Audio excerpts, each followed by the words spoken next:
नमस्कार दोस्तों, मैं अमित शर्मा आपका हरजोत क्लासेस में स्वागत करता हूं।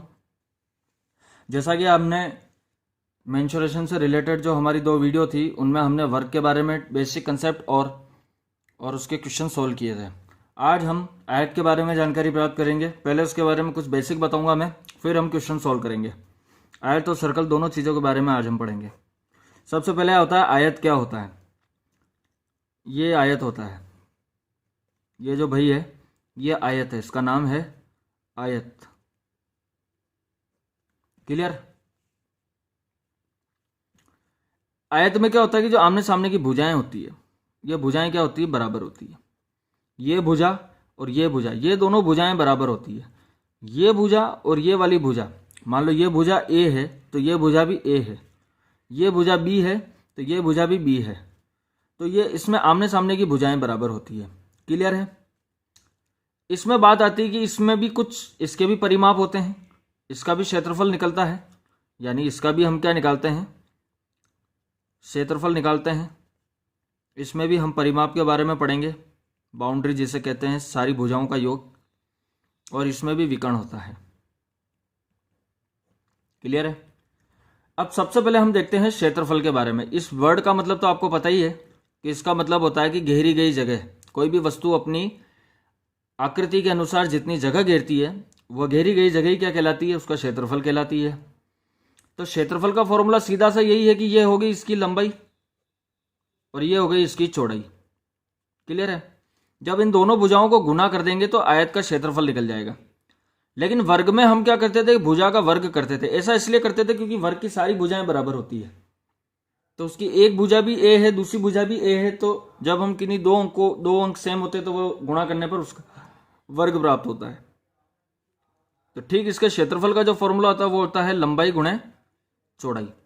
मान लो इसकी लंबाई 10 है तो इधर भी 10 होगी, इधर 5 है तो इधर भी 5 होगी। तो लंबाई इंटू चौड़ाई जब आप करोगे तो 10 गुणा 5 करोगे तो कितना आएगा? 50 सेंटीमीटर स्क्वायर। याद रखिएगा, जब भी क्षेत्रफल हम निकालेंगे वह सेंटीमीटर स्क्वायर में आएगा।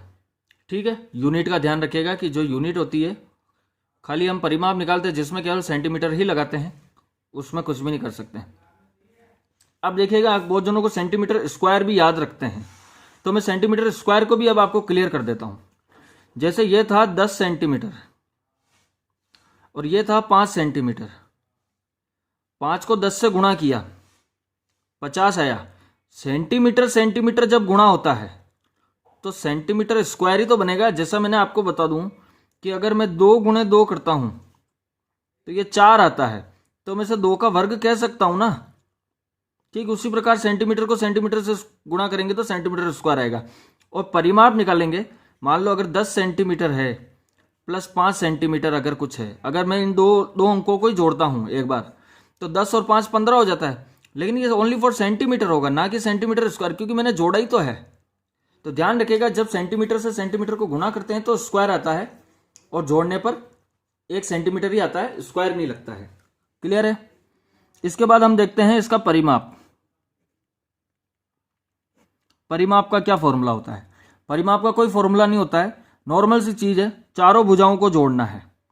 अब यहां पर एक लंबाई है, ठीक है, फिर एक चौड़ाई है, फिर वापस एक लंबाई है, फिर एक और चौड़ाई है। तो मैं यहां कह सकता हूं ना कि मेरे पास 2 लंबाई है और 2 चौड़ाई है। 2 लंबाई प्लस 2 चौड़ाई। क्लियर? तो अब इनमें से कॉमन क्या ले सकता हूं? 2 कॉमन ले लूं। 2 मैंने कॉमन ले लिया तो अंदर क्या बचा मेरे पास?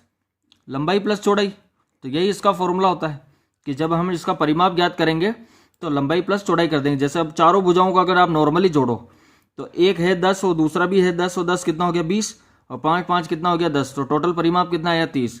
लेकिन ये जब अंक अलग होते हैं, डिजिट अलग होती, तो हम इस फॉर्मूले का इस्तेमाल करते हैं। फॉर्मूला कुछ ही नहीं है, इसी से मिलकर बनकर आया है। बस सब याद रखते हैं कि 2 गुणे लंबाई प्लस चौड़ाई, 2 लंबाई प्लस चौड़ाई। तो इसको रटना नहीं है, समझना है, लॉजिक समझना है कि एक्चुअल में ये चीज आई कहां से। क्लियर है? अब इसके बाद देखते हैं हम इसी में, देखो मैं इसको सोल्व करके बता देता हूं कि ये 2 गुणे लंबाई कितनी थी मेरे पास? 10 थी, प्लस चौड़ाई कितनी थी? 5 थी। जोड़ा तो कितना आ गया अंदर? 15। 15 दुआ कितना हुआ? 30 सेंटीमीटर। तो याद रखिएगा, यूनिट का भी ध्यान रखिएगा कि ये 30 सेंटीमीटर आएगा, ना कि स्क्वायर। क्लियर है ये चीज? इसके बाद आता है इसका विकर्ण। विकर्ण क्या होता है?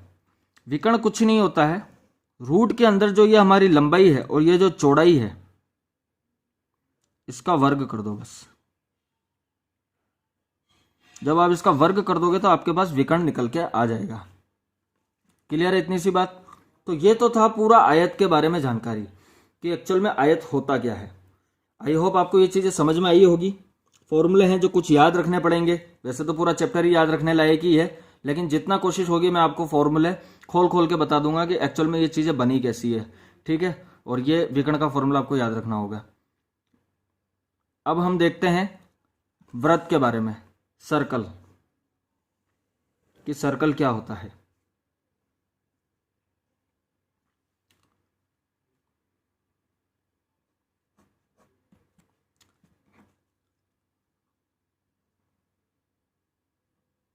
ये जो गोला दिख रहा है इस गोले का नाम है वृत्त, और इसकी जो बाउंड्री होती है इसे कहते हैं परिधि, इसे कहते हैं परिधि। अब बहुत जने ये कंफ्यूज होते हैं कि परिधि क्या होती है, परिमाप क्या होता है। देखिए, आयत और जो परिमाप होता है, परिमाप और परिधि दोनों का मतलब सेम है, दोनों का मतलब बाउंड्री होता है, लेकिन कुछ स्पेसिफिक कंडीशंस होती है, जैसे कि आयत हुआ, वर्ग हुआ, इनके लिए हम परिमाप शब्द का इस्तेमाल करते हैं, जबकि जो राउंड वाली चीज होती है, गोला होता है, इसके लिए हम परिधि का इस्तेमाल करते हैं। ठीक है, तो और इसमें दूसरी चीज निकलती है इसका क्षेत्रफल। क्लियर है? तो वृत्त के बारे में क्या होता है कि देखो, एक वृत्त के बारे में मैं आपको बेसिक कंडीशन, बेसिक चीजें बता देता हूं कि एक वृत्त होता है, ये पूरा वृत्त कितने डिग्री का होता है? 360 डिग्री का। क्लियर है? ये बात सबको पता होगी। वृत्त के बीच में जो ये, अगर मैं एक लाइन खींच दूं, ये होती है इसकी जीवा। ये क्या होती है? जीवा होती है। एक वृत्त के अंदर कितनी जीवाएं खींची जा सकती है? तो एक वृत्त के अंदर अनंत जीवाएं आप खींच सकते हो। यहां पर खींच दो तो ये जीवा हो जाएगी, ये जीवा हो जाएगी, ये जीवा हो जाएगी, ये जीवा हो जाएगी। सेंटर वाली जो जीवा होती है, सेंटर से जो लाइन जाती है, इस रेखा को बोलते हैं जीवा, सबसे बड़ी जीवा होती है वृत्त की। दूसरी चीज आती है कि जैसे प्रश्न आते हैं कि एक वृत्त में कितनी जीवाएं खींची जा सकती है, तो एक वृत्त में अनंत जीवाएं खींची जा सकती है। एक वृत्त में कितनी त्रिज्याएं खींची जा सकती है, तो आपकी इच्छा हो जितनी त्रिज्याएं खींचो, ये त्रिज्या, ये त्रिज्या, ये त्रिज्या, तो अनेक प्रकार की त्रिज्याएं अनेक त्रिज्याएं खींची जा सकती है। अब बात आती है कि ये जो होता है अर्ध, इसे बोलते हैं, अगर मैं इसमें बीच के दो टुकड़े कर दूं तो ये इसका क्या हो गया? अर्धव्यास। ये क्या हो गया? इसका वृत्त का अर्धव्यास हो गया। क्लियर है? और व्यास का जो आधा होता है, ये है इसका व्यास, और व्यास का जो आधा होता है उसे बोलते हैं त्रिज्या। जो हमारा व्यास होगा उस व्यास का आधा कर देंगे तो वह क्या निकल के आएगा? हमारा त्रिज्या निकल के आएगा, रेडियस निकल के आएगा। क्लियर है? अब बात आती है, मान लो व्यास था आपका 10, तो आपकी त्रिज्या कितनी आ जाएगी? 5। क्लियर है ये बात? अब चीज आती है इसमें कि इसका जो क्षेत्रफल है, इसका जो क्षेत्रफल होता है, ये क्षेत्रफल का फॉर्मूला आपको याद होना चाहिए। बेसिक फॉर्मूला है, बचपन से आप याद करते आए हो, आपको याद होगा। इसका फॉर्मूला होता है πr², और इसकी परिधि यानी इसकी जो बाउंड्री हम ज्ञात करते हैं, इसका फॉर्मूला होता है 2πr। क्लियर है? इसका फॉर्मूला क्या होता है? 2πr होता है। और वृत्त में कोई विकर्ण वगैरह तो होता है नहीं। दूसरी चीज आती है कि आप सबको पता होगा कि पाई की वैल्यू आपको सबको पता ही है, 22/7 होती है या 3.14 होती है। ये वैल्यू आपको पता होगी। तो आई होप आपको ये बेसिक जानकारी थी, इसमें ज़्यादा कुछ समझाने लायक नहीं था वृत्त वगैरह में। तो मेरे ख्याल से आपको ये चीज़ें समझ में आई होगी। जो बेसिक जानकारी मैंने आपको वृत्त और आयत के बारे में बताई है, ये दोनों कंडीशन मेन यही चीज़ें होती है इस वृत्त और सर्कल, इसमें आयत में, इसके अलावा और कुछ होता नहीं है। तो आई होप आपको ये चीज़ समझ में आई होगी। नेक्स्ट वीडियो में हम आयत और वृत्त से रिलेटेड जो क्वेश्चन होंगे, इनके बेसिक से बेसिक क्वेश्चन से लेकर कंसेप्ट को क्लियर करते करते हम इसके टॉपिक को, कंसेप्ट को क्लियर करेंगे। दोस्तों धन्यवाद।